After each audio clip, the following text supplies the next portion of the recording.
everybody, welcome back to the Jodo Cast, the place you go for Star Wars games and nonsense. Um, Not sure what the balance between those two things is yet. Anyway, we are here because there was big news today. Fantasy Flight Games has announced a game called Star Wars Unlimited TCG, which is a non-gimmicky TCG. Um, So yeah, a collectible card game from Fantasy Flight, which By not something they haven't done since Destiny. by That not didn't work out. by non gimmicky, I assume they mean no dice. Well, really, there's only two sources of information for this. They have a website, StarWarsUnlimited.com, where they put a press release, and there was an interview with Polygon.com, where they talked to uh, Jim Cartwright, I believe he's the lead designer, co-designer, Jim Cartwright.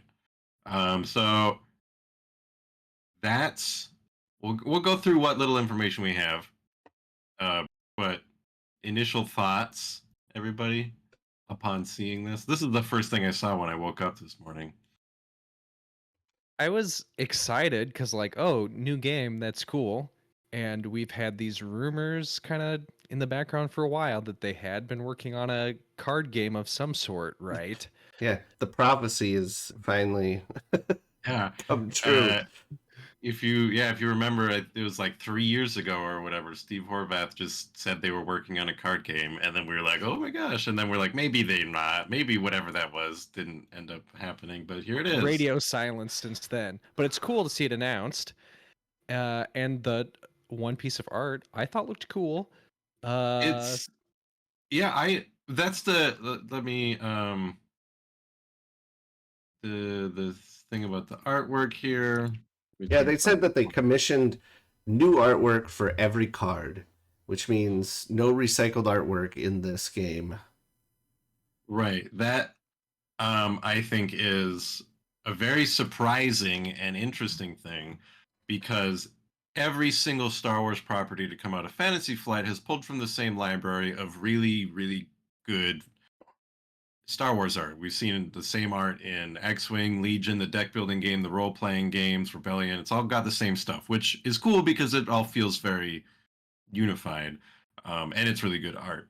But I like There's that this is going to have new art. I don't. It's a little bit more graphic novel-y. It's comic booky. I get some vague Phil Noto vibes from it, sort of watercolory. But the one piece of art we have, it does look really good. It's Vader, Han, Mhm. Luke, and Leia, which Yeah, but if they're commissioning, enough pieces of art to do an entire set, there's going to be a whole bunch of different artists doing oh, it's doing probably going to artwork be for like, it. yeah, that makes sense. probably not just this one style. And even the one image we have, you know, it's kind of hard to tell. I mean, like Luke, Leia, Han look like one style. I don't know. Vader might be different. The background might be different. If There's it's not that a much to go off of, but Even if they're it looks going good. with dozens of different artists, which most of these collectible games do. um if it's more of like an illustrated style, I would be really into that rather than the more Yeah. realistic kind of art style that we've seen. I mean, like The the old art they always have used before now is like all good, and there's so much of it that it doesn't really repeat like constantly or anything. But new art is still very cool. So Yeah, that's, I mean, like, when they announced Shatterpoint, that was an amazing thing. We're like, wow, it's got its own style. um Star Wars Unlimited will launch in 2024, so we've got a ways to go. We don't know if that's January 2024 or December 2024. They said it's going to launch with 200 plus card set. I have no idea if that's a lot or not a lot for a game like this. For like sort of like a base core set, that's pretty normal. Like I if I remember right, the premiere set of the old Star Wars CCG had around 300, And then most of the other expansions were somewhere between like 100 and 200 cards. I feel like the old CCG might be what everybody's going to be comparing this game to whenever it comes out. I mean, it's pretty inevitable. There's been loads of collectible Star Wars card games since then, but none of them have been as successful or popular as that one. Yeah, I mean, it's big shoes to fill. But And they make a point of basically this game is going to be trying to compete with Magic the Gathering.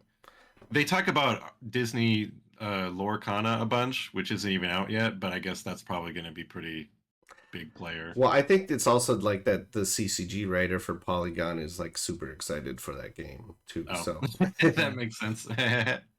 um, I mean, Uh, it looks cool from what I've seen of it. They also said like something about like fast-paced turns, right? Like they're really quickly. You're not waiting a lot on your opponent, which sounds good to me. That was something I thought was really cool about Destiny. Mostly, like it's like these mini turns. So maybe it's kind of in that vein. well, Yeah, it says it sort of sounded like you're getting, there's going to be back and forth, which I don't know. In some ways, though, it doesn't maybe remind me a little bit of Magic, where it's all like I do a thing and then you have an opportunity to cast a spell in the response to what I did, and then then they can do Mhm. something in response to you, and there's kind of a like. the the vibe I got from what little information we had base of the gameplay is, or at least maybe just what I'm hoping is that there's not going to be turns like uh Sungwon Cho Pro ZD parodies with his like cow card games where one player it's like, well, I play this card, which allows me to exhaust this card, which lets me to bring this into play for my deck, which allows me to top deck the card of your deck. Oh, and because this was the Sith cow, it allows me to draw 3 more cards, and because my hand size equals this, I get to get 10 more resources, which lets me play. It seems like maybe there's not going to be turns like that when they say it's non-gimmicky, where the like isn't because they say it means that you're not waiting for me to think about all the different things I have to do, play out my whole turn, maybe ruin the experience for you in a short burst of time. It's really about constant engagement of I do a thing, you do a thing that keeps everyone simultaneously focused. So maybe it just means turns are never going to be that big and layered, which maybe is how it'll start. And then 5 years from now, that's how the game will be. Probably Maybe you've got like a limit of playing like one card a turn or something like that. a limit, but it's called Star Wars Unlimited. Yeah. I One should of be able to get the through every card in my deck if I want to. um, no limits. It's in They're the gonna, title. it's gonna How have dare the you? cover art is actually gonna be Palpatine going unlimited, and then cards flying out of his fingertips at Mace Mm. Windu. The other quote they have in here from Cartwright is this was created as a very much a sandbox style game. We want you to play with your toys. Uh, and that's part of why Unlimited works so perfectly as a title. It's the idea of unlimited possibilities that you can bring to your Star Wars experience. So there's obviously nothing concrete there, but that seems to hint to me that it's not like faction versus faction like we get from a lot of things. That's like probably Yeah, combine all your well, stuff together and they have a bunch did of cool stuff happen, right? well, and not only that, they mentioned that the game was designed from the beginning with multiplayer in mind. So it's not just unlike so many other uh, Star Wars card games and just games in general. It's not going to be straight up light side versus dark side, Mm-hmm. which is yeah. very appealing to finally have something that's um, in that vein. It does make me think more like Shatterpoint's approach, where it's just like, you know what, you just you want Darth Maul and Obi-Wan to be best friends, go for it. And maybe Yeah. this will be like that, where you can have a big mix of things that in previous games there was more restrictions on. That's kind of what I think about when you say a big sandbox. Yeah, Now like that Will being Schick was telling us in our interview, be sure to look for that. It's like something that lets you play with all your toys, basically, like use all your Star Wars stuff, right? So it sounds like a plus, now hypothetically. now that being said, there might be deck building restrictions. Like Right. that's kind of a thing for um a lot of the various past games that Fantasy Flight has put out, where it's like you take a faction card as part of your deck. And then it's like you have to build most of your deck with cards from that faction, but you can splash in some non-faction stuff too. Especially Right. as like a tournament format, I could see having more restrictions, right? I mean, they did say something about players will likely be able to use the very same decks they play competitively for more casual games. I don't know if I that'll mean, actually that's be true of true, any. but Yeah. yeah, like, well, I yeah, can take yeah, it the is game. technically true. That's- It just people will hate you. But yeah, um, the other interesting thing about this is there've been the interview and the quotes from Jim Cartwright are all very open about Fantasy Flight's I guess perception and history with card games, which I thought was positive until I read this. I'm like, oh yeah, actually, because the supply uh, line issues that push releases back a Netrunner lot. they canceled Netrunner, they canceled Destiny, they canceled Legend of the Five Rings, they canceled the LCG, Keyforge, blew up on Yeah, them. Um, it does the Game of Thrones card game. Are they still making that?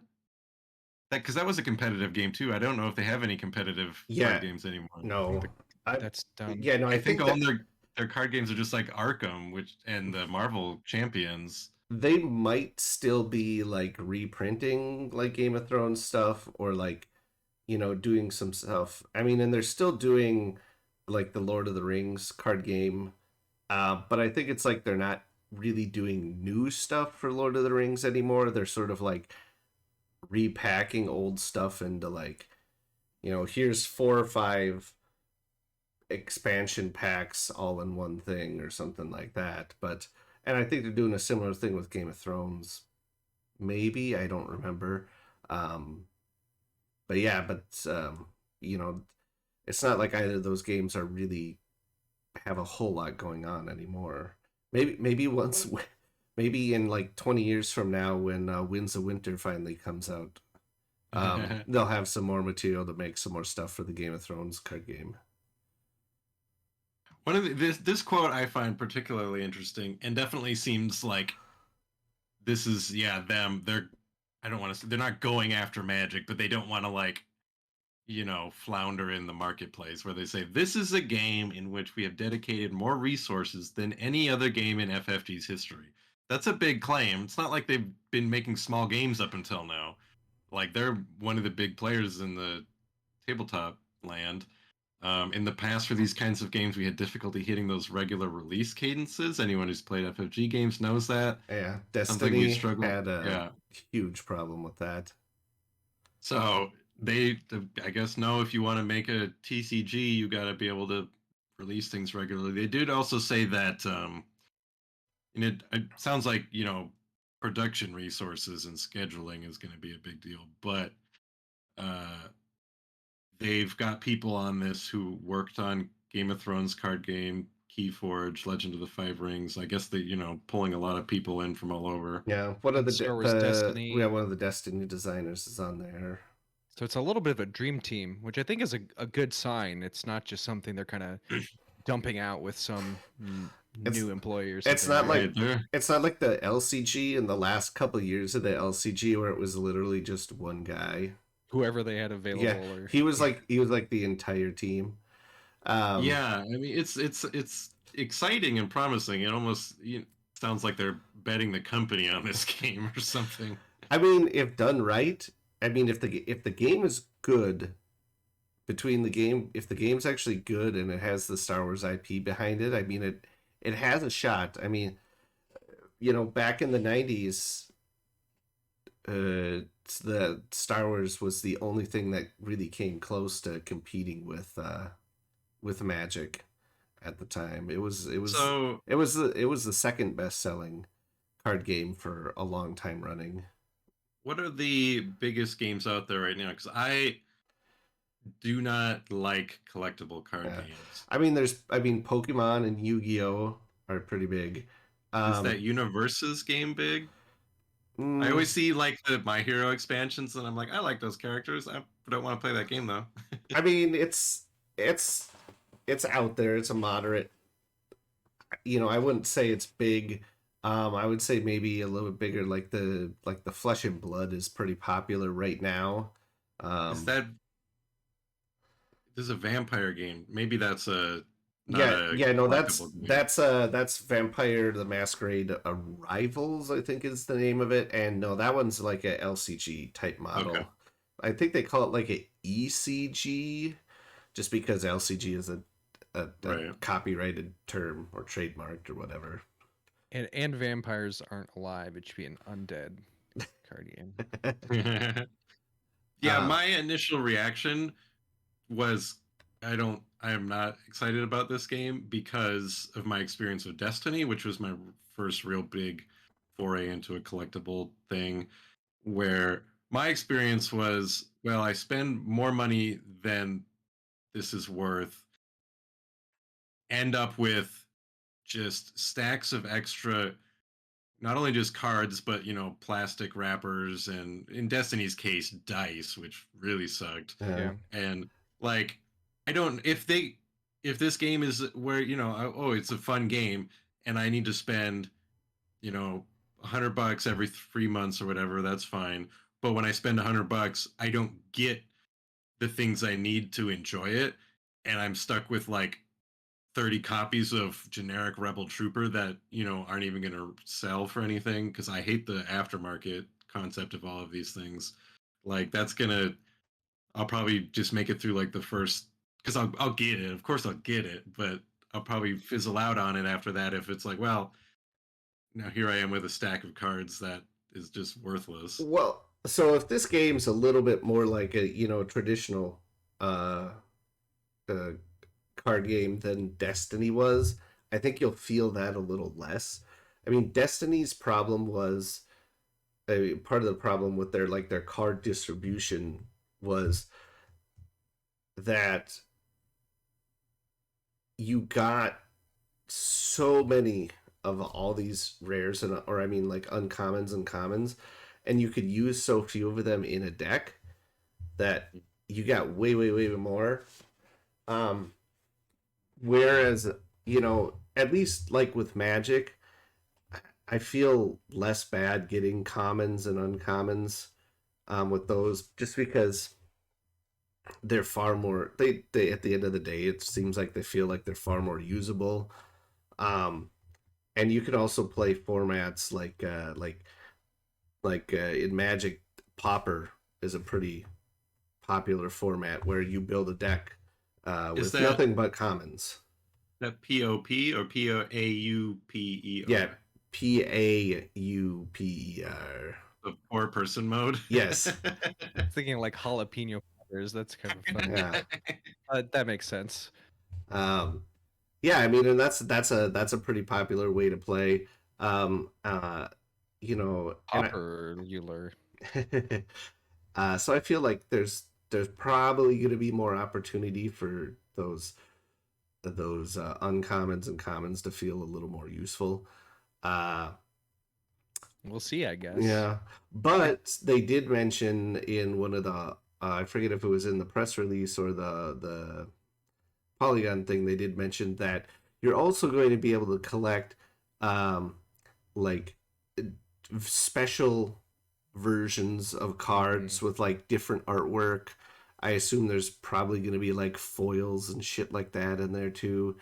Uh, um, which makes me a little. I'm always torn on that stuff because I actually do enjoy getting that stuff in packs, but I up to a point. Yeah, it Like says I feel like Wizards has now gone well gonna past the tipping point of it being jump the shark a reasonable. bit. Yeah, the press release says dedicated TCG fans and collectors can look forward to seeking out alternate cards with special treatments and variant visual designs. So, whether it'll be a lot or not, who knows? But the fact that they mentioned it in the press release makes it seem like it's a Right. important It's one of part. the first things they want us to know about this game. Yeah, Yeah. because in previous games that was never a thing, other than like prize support stuff that you could get from kits or at tournaments and things like that. You could get alternate art, but they never. At least I'm assuming this time they're talking about pulling stuff from the packs and not just prize support things. Yeah, that's what it sounds like to Seems me. like, yeah. Is like in addition to just rarity of like the characters or whatever, there's probably different rarities of, oh, this one has a different colored frame. This one's foil. This is an alt art Luke Skywalker or whatever. Mm-hmm. I hope Yeah. maybe there'll be like alt frame or whatever of like the stupid like basic cards. Like here's a super fancy stormtrooper, so now you can care about him a little bit more. Well, Because I love having like alt arts in yeah. games, but Well, Yeah. sometimes that stuff is fun. Like, there's people who, especially for like when they're building commander decks for Magic, they seek out and build entire decks entirely out of foils or some of the different alt art stuff, just because they want their deck to aesthetically all match together or whatever, you know. Mm-hmm. Um, give me some full bleeds. That's my favorite kind of alt art. yeah, the borderless are always look really cool. Well, I think I'm in a similar place to Joe that like I'm I the collectible nature is probably going to be a deal breaker. I'm probably just not going to want to do any blind packs at all. And I think I'll be excited to try the game out, like using a deck that Leo makes, play with his cards, but I'm unlikely to buy it unless it gets just like crazy good reviews. But I was still really excited for the announcement just cuz it's cool to hear about even if I don't end up buying it, you know? And Well, also it's not coming out till 2024, so we do have a while before any of this actually comes around. Yeah. I the think it's the Polygon article, they suggested we might be hearing more over this summer during the tabletop gaming convention circuit. It seems, I don't know, maybe that's a little too early for them to start dumping more stuff, but it would be Yeah. I'm sure cool. there'll be news at Gen Con, Yeah, right? something Yeah, at Gen probably. Con, whatever they do for their in-flight report, if it's like a stream again this year or they actually do something at Gen Con, who knows? I don't know what their plans are for this year. I haven't seen. I Um, guess I hope that the starter set of cards includes things from every era of Star Wars, rather than Fantasy Flight's kind of stock standard. Let's start with Luke and Vader and their friends. And like, like, well, it's good to have them in the game. You can't not have them in the game. But if this is an unlimited sandbox, give us Rey and Qui-Gon and all, That was one of the things I really liked about Destiny. mhm. But maybe that's something that they'll like work up to. I Yeah. don't know. I'm always curious to see how different games treat pulling in aspects from different parts of Star Wars. Um, One thing I was going to mention for someone like Kurt is, I mean, if this ends up being anything like Destiny, there's going to be vendors selling play sets. Mm-hmm. Where like they would go and they cracked tons of boxes and then put together for Destiny just sets of, here's, you pay X number of dollars and we give you here's A complete set, yeah more or less. two of every card and dice in the game. um I mean, and usually it was more upfront investment, but it would, it was still cheaper than like what it would have been if you had You're not bought enough boxes yourself to put you're together not a set like gambling. that. Yeah, and less like mental weight of having a tower of things piling up. Yeah. Right. But cracking those packs is fun. Like, look, I still got It's I too got It fun. is It's fun. I just got dangerous. It's empty dangerous. wrappers all over my desk. And you That's can, what that's why I don't know if you guys remember in 2015 Topps came out with that dumb little hex game called Connections. They're little plastic hexes with characters and pips in it. It yeah. was okay. I mean, it was very simple. But I would always buy those at Walmart or Target whenever I saw them. I think they were Walmart exclusive because I'm like, oh, I just like getting the random, seeing what little characters. And one of the other cool things about that game was they had weirdo characters like it's, Danik Jericho from the Cantina or whatever. That's the kind of stuff I want to see from Unlimited. Like, give me characters that, are all the glup shitos and people who are only in comics or novels. That's always exciting when those like deep cut characters show up. Well, that's another area where I think the original CCG really knocked it out of the park. They Is pretty much invented a lot of those. They like named all yeah, of oh them and yeah, gave them Yeah. yeah. backstories. They need to follow that legacy and give people what they want, which is I don't want a Darth Vader. I want the Claude. Frog Dog, yeah, Claude or I want to be able to make a whole deck of Claude and every other Claude in his species. Or a whole Gonk deck, like every different Gonk that's ever appeared. Make a yeah, whole make deck just them. like make nice art of all the various Gonks from the Skywalker Saga game where there's like evil Gonk and like beauty pageant Gonk and all these different ones. Don't forget about bathroom attendant Gonk from the Yeah. Jedi Survivor. Well, I mean, And I'll buy even if it. it's not like, just give me a card that's like Cal Kestis and Turgle and stuff. Yeah. Like That'd be cool. these characters, deserve.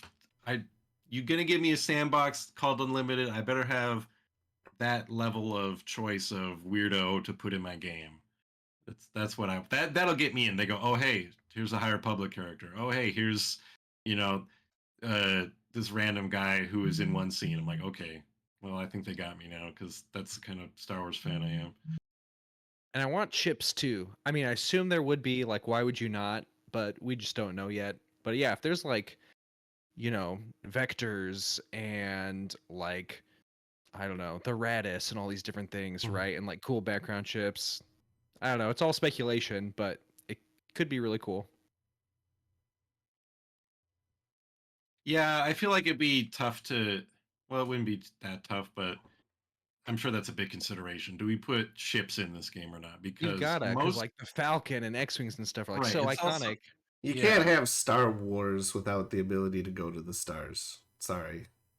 right. Yes. It just adds like another layer of your design where you're like, well, are these functioning as their own characters that are like in a row alongside them, or is these things we have to like attach characters to, like because it was all like in the LCG where it was like here's just it's a thing that's basically the same as a person, and they're like actually you can attach people to it, so they're piloting it. But they said it's Very not curious, gimmicky. not gimmicky. Like straightforward mechanics. Just throw the ships and people out. Luke's punching an A-wing, and who knows? Yeah, I'll be very. I love me some theme, but that's not always the easiest with card games Yeah. Yeah. without getting too complicated or gimmicky. The Like, the only bad thing uh I foresee with this right now anyways is assuming the game isn't shit, you know. Which okay. I don't think it's going to be. I mean, I had Fantasy Flight hasn't made a card game yet that I didn't enjoy. I mean, the closest is the LCG, which that was like okay, but I still enjoyed playing it. Um, is like we've talked Did about you enjoy before. Keyforge? Okay, there's one. I mean, we talked about it. Okay, no. I thought Keyforge was fine, but like I think I was put off by like the like extremely generic feel to all the theming of the game. So I just like couldn't get into it. I think the gameplay was very good. Um but yeah, it's like we talked before is, these types of games, if you want to be competitive at least, or collect in a whole set or anything like that, tend to be a bit of a cash investment, which means when 2024 rolls around, right now at least, I think, that probably means I'm going to have to be cutting another game out, and that probably means I won't be playing too much Shatterpoint right now. But you will be the preeminent Star Wars Unlimited pack crack YouTube guy. Yes. All you need to do is invest in a good Exacto and probably some like white gloves, right? No, an Exacto. I don't know. No. How do you For cut the your packs foil. open? You don't want to rip it and like bend your cards. Like this. Star Wars CCG Special Edition. Live pack crack. Exclusive content, everybody. Look at that. Opening it like a bag of chips. Yep, and then you Nicely done. We got the ASMR, the crinkle. slide the cards out. There you go. But now your fingerprints Well, are now all you over gotta- them. Now you gotta tell us what you got. Skin oils. Blowing clear. Ooh, Blowing clear? I believe that's my rare in the pack. It's Blow and clear? blowing clear. Darth Vader getting blown away from the Death Star as it explodes. Blown clear. I thought you said blow and clear. Sounded like what you do to a Nintendo cartridge, maybe clearing the bore of a rifle with your breath or something sexual. No, I really thought it was the name of a person, like an alien. Blown clear. You know, like some weird spelling. My Oh my name's God. Clear. So, Blown yeah, clear. that's all my just- friends call me Blown. I just that wasn't planned. I just happened to have a stack of packs of these sitting on my desk right now, so You know what? I I can do decided that to too. open one. Well, we might need you to at least do a tutorial to show people how I've to got an rip 'em unopened pack perfectly. of Jedi Oh Knights. shit! Yeah, let's crack that. Oh my God. What do you got? What do you got for us, Used to Kurt? be $3 at Crazy Edgar's. Now it's $1.30. Crazy. What a deal. All right, here we go. Oh, hold on, I gotta put the. Okay. There's Six Force, whatever Ooh, that means. We've got ooh, we've got Boba Fett. We got a Boba Fett. Look at that.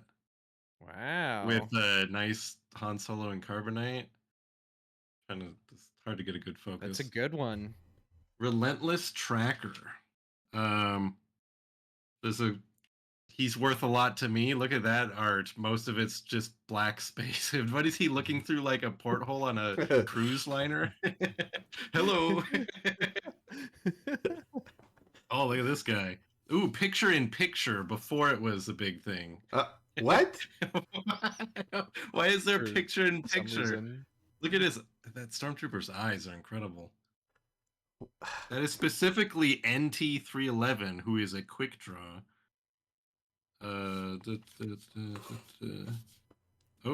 there's a Jedi Power. Mm. Yep. Yoda's face, he's like 1,000-yard stare. You It's see just- some shit. Oh, and we've got Boba Fett's blaster rifle. I got Boba Fett and his blaster rifle in Wow. the same pack. That is a great pack. Whoa. That's worth a Wow, lot of money. You're gonna make your 133 back easy. Yeah, I bet that goes for like 134 on eBay or something. So yeah, we're becoming a pack crack channel. But no, I do not have any packs that I can crack. I don't have any. I was cartridges, saving but- that for its own video, but this seemed more appropriate because I'm never going to get to that video. I do have an unopened, like, pre-made starter deck, but that's not randomized. The kids won't care. Stupid kids. Anyway, I think we've covered all of our thoughts on the news and the news itself. We will certainly be covering this as more stuff comes out because it's a Star Wars game.